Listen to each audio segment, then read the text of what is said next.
Is there anything you've had to say no to? Yeah, tons. Yeah. So a good example.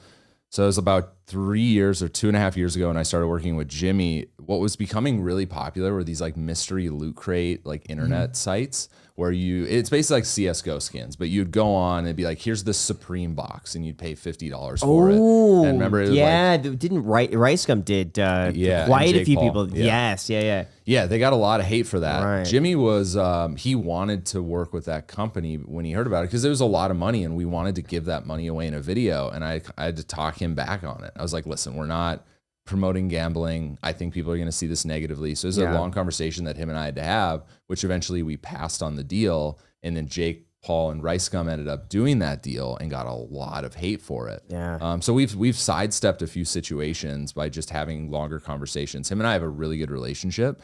So when stuff like that comes up, like him and I just get on the phone, I hear him out, he hears me out, and we just kind of discuss like what we think we should do. And we ended up passing, and it was a great pass. That was a smart move to pass. Yeah. Have there been other things like that where you've looked back and you're like, I'm so thankful I didn't do that?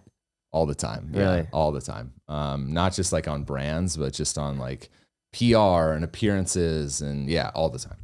How does he remain out of the spotlight for like negative controversy? Because I've noticed very little with him, or pretty much nothing, or anything that does come up. I'm usually siding with him. Like, that's kind of silly, taken out of context. Yeah. I mean, he's in North Carolina. Like, he films YouTube videos. He's not in the LA drama scene.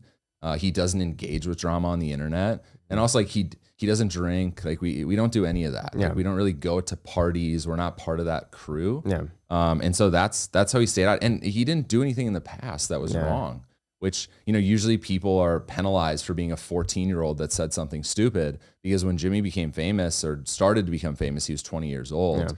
And so like, I mean, people say stuff that when they're 14 or 15 that they regret, but they also don't know they're going to be this internet icon when they're 20 years old.